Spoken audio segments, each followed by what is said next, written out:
Hello friends, welcome to YouTube channel tips and tips. Himachal में new पे commission के तीसरे ऑप्शन ने डाला असमंजस में।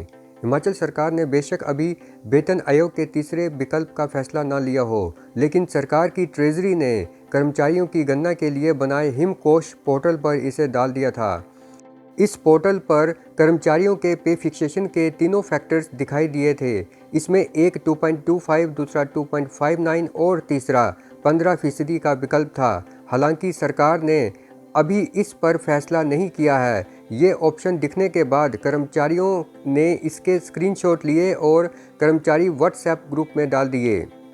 कईयों ने तो अपनी कैलकुलेशन 15% के हिसाब से कर दी। इससे सैलरी बढ़ने की बजाय कम हो गई और इससे और ज़्यादा असमंजस फैला। जबकि दूसरी तरफ हकीकत यह है कि सरकार ने अभी थर्ड ऑप्शन पर फैसला ही नहीं किया है और अभी पहले दो विकल्प ही कर्मचारियों के लिए मौजूद हैं। बुधवार को हुई आपात कैबिनेट में भी पे कमीशन का एक भी मामला नहीं आया है। इन विसंगतियों को सरकार अब कैसे दूर करेगी, इसका जवाब किसी के पास नहीं है। ऐसे में सरकारी कोषागार से तीसरा विकल्प ऑनलाइन जारी करने से कई सवाल खड़े हो रहे हैं।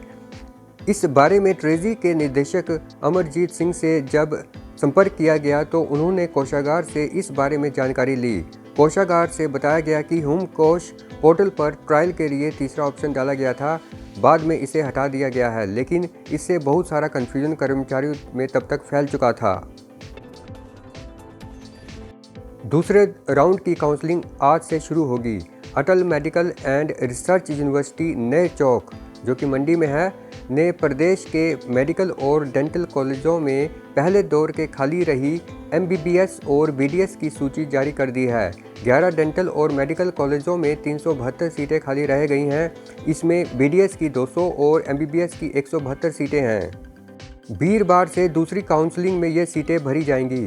10 और 12 फरवरी को अभ्यर्थियों से कॉलेज की चॉइस मांगी गई है। 18 फरवरी को कॉलेज का आवंटन होगा। 21 से 24 फरवरी को दाखिला प्रक्रिया होगी।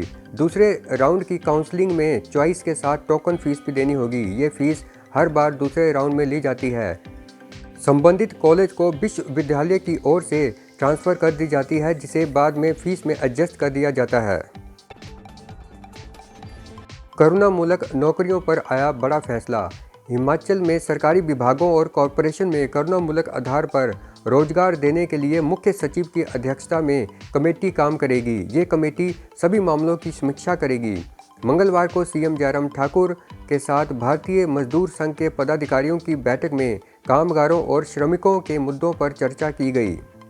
भारतीय मजदूर संघ ने प्रदेश में कर्मचारी वर्ग की मांगों को लेकर सरकार के समक्ष अपना पक्ष रखा। बजट सत्र में जाएगा 1341 IT शिक्षकों का मामला। सरकारी स्कूलों में कई सालों से सेवाएं दे रहे IT शिक्षकों को राहत मिली है। सीएम ने इस मामले को बजट में ले जाने का फैसला लिया है। 1341 आउटसोर्स पर लगे कंप्यूटर शिक्षकों का फैसला अब बजट सेशन में होगा। हर साल कॉन्ट्रैक्ट रिन्यू करवाती है सरकार। वही कंप्यूटर शिक्षकों का आरोप है कि जिस कंपनी के माध्यम से उन्हें रखा जाता है, वह कंपनी उन्हें समय पर वेतन नहीं देती। इस वजह से कंप्यूटर शिक्षकों का 24 साल से शोषण हो रहा है। प्रदेश में छोटी कक्षाएं बुलाने पर सोमवार को होगा फैसला। कैबिनेट की बैठक अब सोमवार 14 फरवरी को दोबारा से होगी। इसमें स्कूलों को लेकर निर्णय लिया जाएगा। विंटर क्लोजिंग स्कूल भी 15 फरवरी से खुल रहे हैं। इनके साथ तीसरी, 5वीं और 8वीं की कक्षाओं को बुलाने का फैसला हो सकता है। इन कक्षाओं के लिए बोर्ड ने एग्ज़ाम शेड्यूल जारी कर रखा है। मुख्यमंत्री अगले 2 दिन पंजाब चुनाव प्रचार में जा रहे हैं और इसके बाद फिर शनिवार तथा रविवार को अवकाश के बाद सोमवार को कैबिनेट की बैठक होगी। पहले चरण की 58 सीटों पर मतदान आज। 623 उम्मीदवार मैदान में। उत्तर प्रदेश के हाई वोल्टेज चुनाव में पहले चरण का मतदान आज है। पहले चरण की वोटिंग आगे के चरणों के लिए हवा बनाएगी। इसलिए पहले चरण में पश्चिमी यूपी में वोटिंग हो रही है और ये इलाका किसान आंदोलन में सक्रिय रहा। इस बेल्ट के किसान भाजपा से अपने आंदोलन को लेकर नाराज भी बताए जाते हैं। हालांकि सीएम योगी ऐसी किसी हवा से इनकार करते हैं। राष्ट्रहित में वापस लिए कृषि कानून। 5 राज्यों में विधानसभा चुनाव के आगाज से पहले बुधवार को प्रधानमंत्री नरेंद्र मोदी जी ने कहा कि सरकार कृषि कानून किसानों के कल्याण के मंशा से लाई थी। इसके खिलाफ किसान संगठनों ने दिल्ली की सीमाओं पर 1 साल तक आंदोलन किया, जिसके बाद सरकार को उन्हें राष्ट्रहित में वापस लेना पड़ा। प्रधानमंत्री ने कहा कि मैंने हमेशा अन्नदाता के हित में काम किया।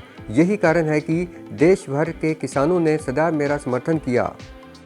कृषि कानूनों पर बातचीत के सवाल पर उन्होंने कहा कि लोकतंत्र में जनप्रतिनिधि का कर्तव्य है कि वह जनता से संवाद करे। मोदी ने कहा कि किसी भी मुद्दे पर बातचीत का रास्ता कभी बंद नहीं होना चाहिए। तो दोस्तों, इस सेशन में इतना ही।